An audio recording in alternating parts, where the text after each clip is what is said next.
बिस्मिल्लाहिर्रहमानिर्रहीम। अस्सलाम वालेकुम नाज़रीन, मैं हूं उस्मान इकराम। इंजीनियर अली मिर्ज़ा साहब का एक पुराना इंटरव्यू, 7 महीने पुराना इंटरव्यू वायरल है, जिसमें उन्होंने बहुत सारे झूठ बोले हैं, बहुत सारे इल्ज़ामात लगाए हैं, बहुत सारे बहतान बांधे हैं इमरान खान साहब पे, इमरान रियाज खान साहब पे और शहीद अरशद शरीफ साहब पे। अब अली मिर्ज़ा साहब का सबसे बड़ा झूठ जो था वो एक्सपोज हो गया है। आप ये वीडियो देखें, मैं फिर दोबारा आता हूँ। आज वो इमरान रियाज खान साहब के बारे में लोग कह रहे हैं जी आपके स्टूडेंट हैं, आप उनके हक में बात करें। मैं तो हर उस बंदे के हक में बात करूंगा जिस बंदे के साथ जुल्म हुआ है।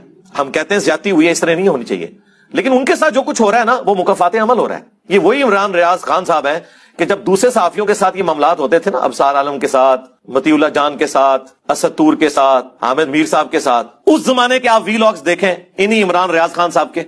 ये उन वीलॉग्स के अंदर उस जालिमाना कानून को सपोर्ट करते हुए नजर आ रहे हैं। तो मेरा ख्याल है नून लीग और पीपल्स पार्टी ने तो वो कुछ किए ही नहीं पाकिस्तानी फौज और एस्टेब्लिशमेंट के साथ जो आज पीटीआई कर रही है। तो आपके किस अकीदे को हम दुरुस्त माने? हम तो उस वक्त भी उसी पॉइंट ऑफ व्यू पे खड़े थे जहां आज खड़े हैं कि फौज का सियासत में कोई दखल नहीं होना चाहिए। हमारे नजदीक 2017 के अंदर जो कुछ हुआ और मुल्क का बेड़ा गर्क किया गया, बिल्कुल उस तरीके से ये जो कुछ 2022 के अंदर हुआ इमरान खान साहब के साथ, ये भी दूसरा कुछ लोग कहते हैं कि मैंने जब बाकी सहाफियों को मार पड़ रही थी तो उस पर कभी आवाज नहीं उठाई। तो एक सहाफी को घर में घुस के 3 लोगों ने मारा, उसको नौजवान को, मतीउल्लाह जान को उठाकर ले गए, अबसार आलम को गोली लगी। इन तीनों मौकों पर मैंने क्या कहा था? मेरे पे तनकीद करते हैं ना कि मैं खुश होता था जब इनको मार पड़ती थी, और मैंने कभी मुजम्मत भी नहीं की। ये मेरे पे एलिगेशन लगा रहे थे। तीनों क्लिप निकाल के मेरी टीम ने मुझे भेजे, जरा सुन लें आप। यानी एक तो अबसार आलम ना, जिनको गोली लगी, अल्लाह ताला उनको सेहत अता फरमाए, उनको तंदुरुस्ती दे। बड़ा अनफॉर्चुनेट है, सहाफियों के ऊपर ऐसे अटैक होना ये बड़ी ज्यादती है और ये बड़ा जुल्म है। इसकी जितनी मजम्मत की जाए वो कम है। हामिद मीर को भी गोलियां लगी थी और भी सहाफियों के ऊपर अटैक होते हैं, तो ये नहीं होना चाहिए। जो बात है उसका जबान से जवाब दिया जाए और यह आर्गूमेंट होना चाहिए। तशद्दुद का कोई रास्ता नहीं होना चाहिए पाकिस्तान में, और ये कोई रास्ता होता भी नहीं है, और तशद्दुद कोई ऑप्शन भी नहीं होता। हुकूमत को जो है वो कहा है कि वो इसका जवाब उनको देना पड़ेगा और बाजियाब करवाना पड़ेगा।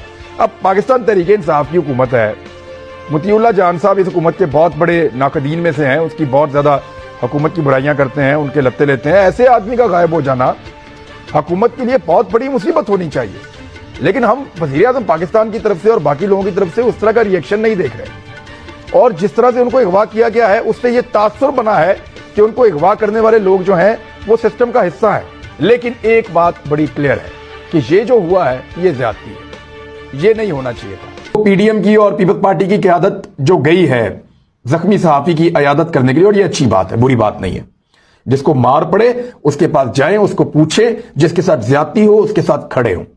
तो उस सहाफी को मार पड़ी है और गलत हुआ है, मार नहीं पड़नी चाहिए थी, मारना नहीं चाहिए था। यानी एक तो गलती और जुर्म यह है कि सहाफी को 3 अफराद ने घर के अंदर घुसकर मारा, जुर्म है, गलत है, गैर कानूनी है, काबिल मुजम्मत है। तो जनाब ये सुन लिया आपने, ये मैं कह रहा था उस वक्त। तो अब जो लोग प्रोपेगेंडा कर रहे हैं ना, वो डूब के मर जाए मेरे ख्याल में, या फिटे मुंह उनका। तो ये जो एलिगेशन जिन्होंने लगाया वो मुंह धोखे हैं। अल्लाह हाफिज़। जी नाजरीन, आपने देखा इसमें सबसे बड़ा झूठ जो इंजीनियर अली मिर्ज़ा साहब ने बोला है वो ये बोला है कि इमरान रियाज खान मेरा स्टूडेंट था। दूसरा, वो तहकीक करते नहीं हैं। इमरान रियाज खान ने उन 3 लोगों के ऊपर जब उनको अगवा किया गया या तशद्दुद किया गया या जब गोली लगी अबसार आलम साहब को, तो इमरान रियाज खान साहब ने उसको कंडेम किया और वो उनके साथ खड़े हुए कि जो कुछ भी हो रहा है गलत हो रहा है। तो कासिम अली शाह के फ्लॉप होने के बाद अब लग यही रहा है कि इन मौलवी साहब को भी इमरान खान के खिलाफ इस्तेमाल किया जाएगा, और जो इमरान खान और पीटीआई के हामी सहाफ़ी हैं उनको भी ये टारगेट करेंगे। तो उम्मीद है आप लोगों को इन्फॉर्मेशन पसंद आई होगी। अपना ख्याल रखें। अल्लाह हाफ़िज़। पाकिस्तान जिंदाबाद।